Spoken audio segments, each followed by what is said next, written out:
All right, so now we're going to get into the creating of the joints.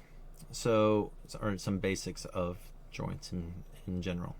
So, to get to the rigging tools, you need to go down to the rigging section here, and that will change the menu set here to being rigging centric. You can also, in the shelf, go to the rigging shelf here, and these are like very common tools that are all happening somewhere in these drop downs. So to create a joint, I'm just going to double click this, and that will bring this up like here. If you don't see that, you can just double click this and it will come up. I'm going to reset this, so in case there's any settings that are not standard, then you'll see how my mouse changed a little bit. It turns into like a cross. So if I start creating joints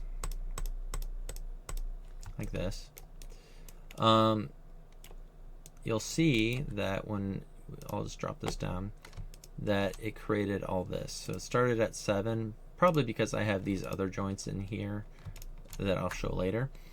But it basically is joint 7, 8 through 13.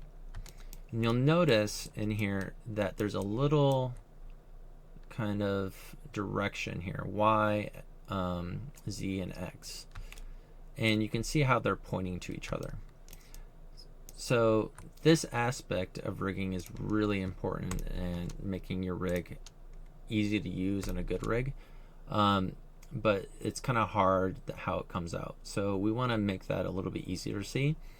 And the way that we can do that is going up to display, going to local transform display, and clicking on local rotation axis. And that makes it so that we can see much easier where X is going. So X is exactly pointing to here, then here, then here, and Z is pointing this way, and Y is up, like this. Okay, so, sorry, I had a call.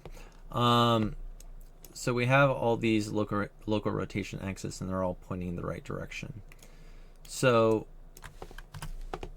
the other aspect of this, and the reason why, so sorry, I got a little bit mixed up. So the reason why we want these all pointed, and I'll show you a good and bad version so you can see what I'm talking about. So I have, say this is a wing, and this one is the good one, where X, there's a direction that is pointing each one exactly to the next. Whereas this one, I mix them all up. The LRAs are all mixed up. So when I move this, so I'll select the good one, select all the joints, like this, and then I'll rotate them. See how the motion makes sense. And there's no twisting. It's all rotating in a manner that is nice and even and makes sense. Whereas if I were to select these where all the LRAs are messed up, and I try to rotate that same thing, I get something like this. And there's weird twisting, everything, and I can't get that quite that shape, and there's that kind of thing going on. So getting your LRAs is very important. So let me hide these. Okay, I'll delete this. So the next thing about joints is your local or your rotation order. So I'm going to add some joints here and say this is the shoulder, the elbow, and the wrist. So I'm going to turn on the LRAs on here. And you're going to be going to the LRA button a lot. So I would suggest making an LRA button by going up to display, transform display. And if you hit Control and Shift and left click, it will pop up in the current shelf that you're in. And then you just need to go into the gear here and say save all shelves, and it will save that there. So then I can just select all my joints and click that. And then you click it again to get it off. in case it's distracting if you're doing something. So the rotation order is basically our rotations are Euler, and they are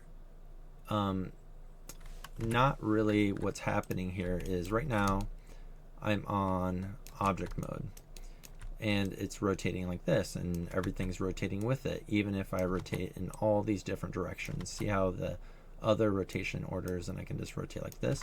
This is not actually what's happening under the hood. What's actually happening, if I double click this, the rotation, the orientation tool, if I click in here, if I go to gimbal, what's actually happening is, if I move this one, see how there it's rotating this one but not this one. Now if I rotate this one, nothing is rotating. Now if I rotate this one, everything is rotating. So what's happening is there is a hierarchy in these. So right now, see, let's look at X.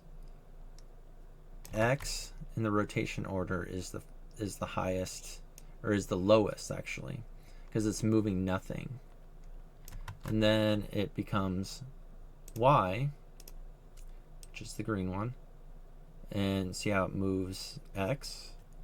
Now if I go to Z, it moves everything. And this is important because you can get gimbal lock, where if I move this one all the way over here, now I have an issue where I can't rotate this way anymore. And this will cause the flipping of the model.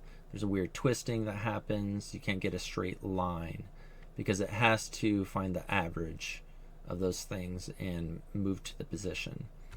So the best practice is to figure out what's the most common rotations of your character. So if this is an elbow, I'll move this to XZY, and if I rotate this down, which is going to be one of the most common things for a character, is to move their arms down, I'm going to have issues, because now I'm going to have issues with going up and that kind of thing.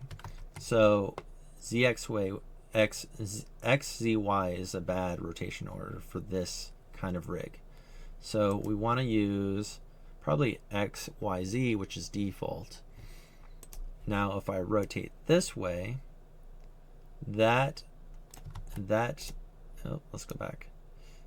So Z is the highest in the hierarchy, and that's the most important movement, having the arms go down and up like this. Then the second most important motion is probably Y, which is moving forward.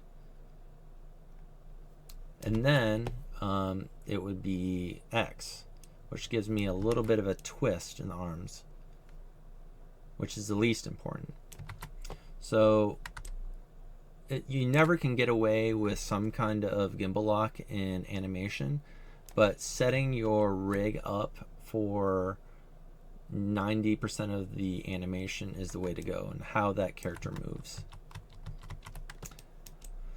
Alright, so I'll see you in the next video.